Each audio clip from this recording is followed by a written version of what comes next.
नमस्कार, मैं कुसुम। आप देख रहे हैं खबर हरपन न्यूज। आइए रुक करते हैं आज की कुछ खास सुर्खियों की ओर।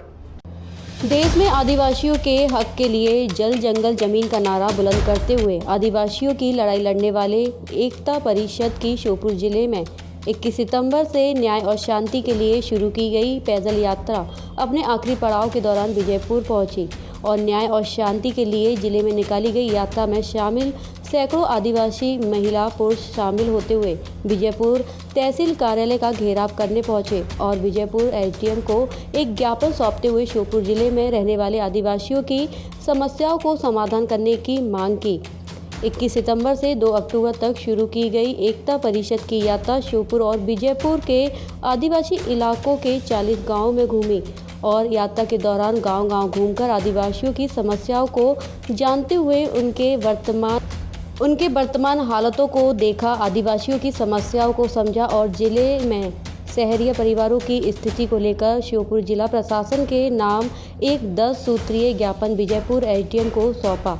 एकता परिषद ने आदिवासियों की समस्याओं को लेकर कहा कि श्योपुर सहित विजयपुर में बाढ़ की चपेट में आने से कई आदिवासी बस्ती बर्बाद हो गई हैं। आदिवासियों के मकान टूट गए हैं और वो जंगल में पड़े हैं, तो वहीं दूसरी ओर आदिवासियों की जमीनों पर इलाकों के दबंगों ने जबरन कब्जा कर रहे हैं। पीएम आवास के लिए शहरी परिवार भटक रहे हैं। जिला प्रशासन से मांग की कि आदिवासियों की इन समस्याओं को जल्द से जल्द निराकरण करते हुए उनकी मदद करे और अगर जिला प्रशासन आदिवासियों की समस्याओं का दिए गए समय पर समाधान नहीं कर पाता है तो एकता परिषद हजारों आदिवासियों के साथ उनके हक के लिए विजयपुर तहसील में आमरण अनशन करने के लिए मजबूर होंगे।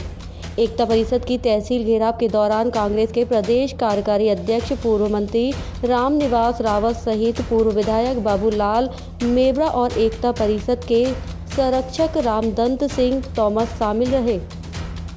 पहला है जो अति वर्षा से क्वारी नदी में आई बाढ़ से, क्वारी नदी में जो बाढ़ आई थी इससे लोग बेघर हुए, उनका तिल्ली बाजरा की फसल नष्ट हुई, पशु हानि हुई, मकान की क्षति हुई, उसका मुआवजा RBC 6(4) के मुताबिक अभी नहीं मिला है। उसके लिए पहली मांग है हमारी।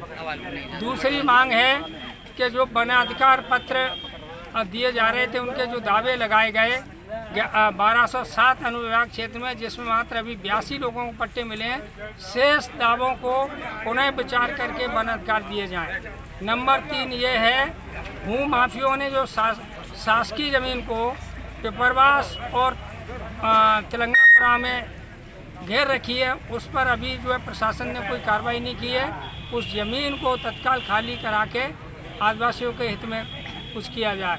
नंबर अगला पॉइंट पर है जो इनकी स्वामित्व की ज़मीनें हैं, दबंग लोग जोत रहे हैं, उसको जो है मुक्त कराया जाए। नंबर अगला है जिसमें कंप्यूटर खसरे में, जिनके खसरे में भूमि स्वामित्व के नाम और त्रुटियां हैं भू अभिलेख में, उसको अभियान चला के शीघ्र उसको सुधारा जाए। अगला ये है जो उमरी धोरेरा सूरदे के लोग जंगल में पड़े हैं, उनको तहसील की ज़मीन उपलब्ध करा के उनका कॉलोनी के रूप में उनका जो पीएम आवास स्वीकृत है उनको अच्छे ढंग से पुनर्वास किया जाए। ये हमारी अगली मांग है। फिर है कि जो हैंडपम्प खराब हैं उनको अतिशीघ्र सुधारा जाए।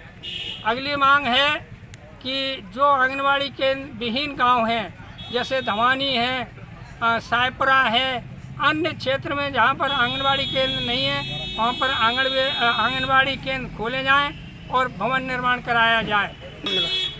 प्रशासन ने अभी यही आश्वासन दिया है कि हम जो है शीघ्र हमारे अनुभाग लेवल की सारी 10 सूत्री मांगे हैं, हम तत्काल जिनको जो है समय सीमा में निराकरण कराएंगे। तो ऐसा उनकी ओर से आश्वासन मिला है। आगे देखना है। हमने ये भी कहा है कि अगर समस्याएं निराकृत नहीं होंगी तो हमको तहसील पे विवश होकर के आमरण अनशन भी करना पड़ सकता है।